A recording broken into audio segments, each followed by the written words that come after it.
We want to tell you about a radio series that we've produced called Homeless in Hotels.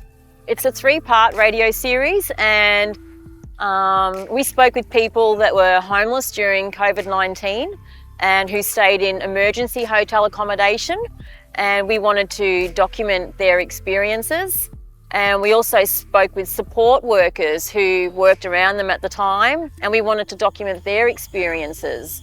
We heard a lot about how the pandemic and the lockdown was affecting the economy and employers and plumbers and all sorts of other different professionals. What we didn't hear and what we didn't see was how this was impacting the lives of people who were going to be most directly impacted by the curfew, by the restrictions on our movements, and that's people experiencing homelessness in the city of Melbourne.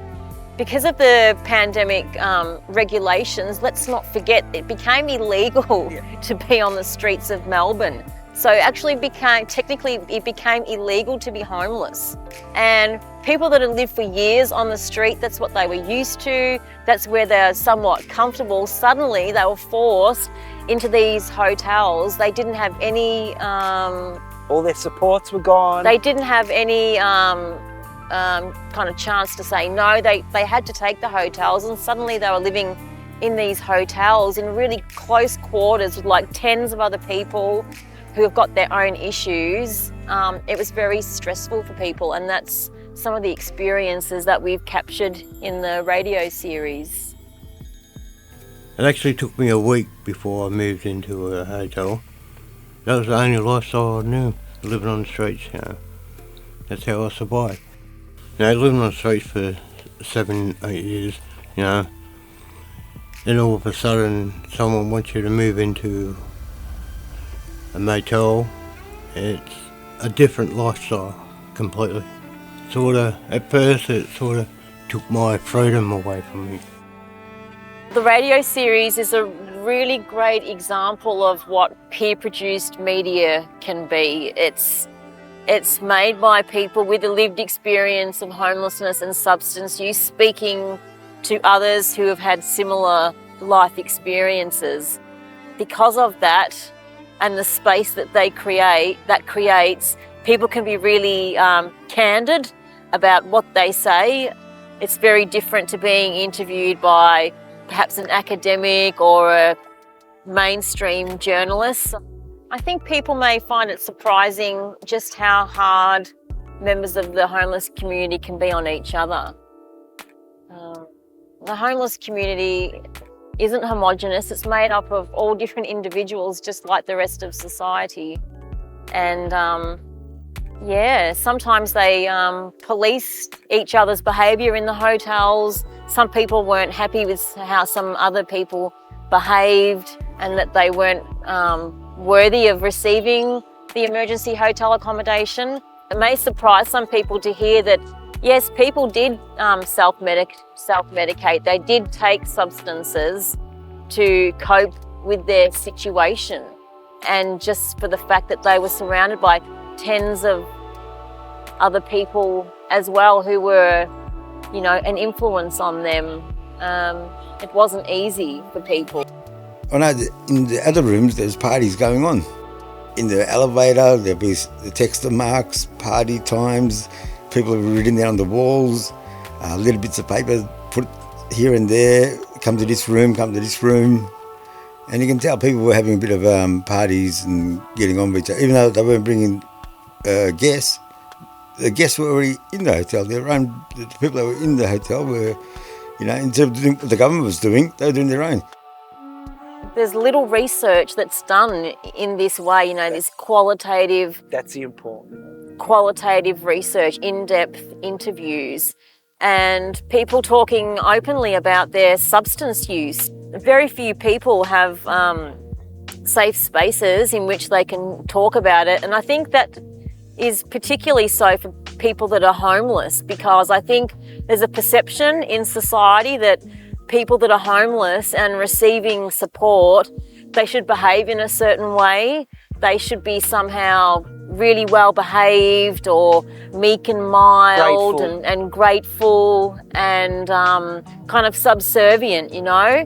And this homeless in hotels really flips that on its head. It's provocative because it's saying, well, people that are homeless, yes, they do use illegal substances, and they shouldn't have to hide it. They should be able to talk about their experience, because a lot of people in Australia Everyone takes Let's drugs, face it. you know, People and drink, people do all sorts. drinking skyrocketed Yeah. during the pandemic. And members of the homeless community are part of the larger community too. You know, Yeah. they're no different. By the end of it, like if you're wanting to get on, you're making friends out the front with people that are staying in the hotel. You know what room the dealer's in, you know what room everyone else is in. You can make a phone call and then go to their room like that, and you got on. Like, you could get it in the hotel. For me, especially, super scary how accessible it actually was during that time. The radio series is important because it documents how government responded to homelessness in a pandemic. It documents, you know, what happens when the government doesn't have a human right to housing policy. There isn't enough affordable housing for people in this city and in this country. And, you know, the radio series reveals what happens. The government had to put everybody in hotel accommodation en masse. I think it's important to remind people that these were hotel rooms and not homes. They didn't have cooking facilities. Some of the people we spoke to said that they had their bags packed the whole time.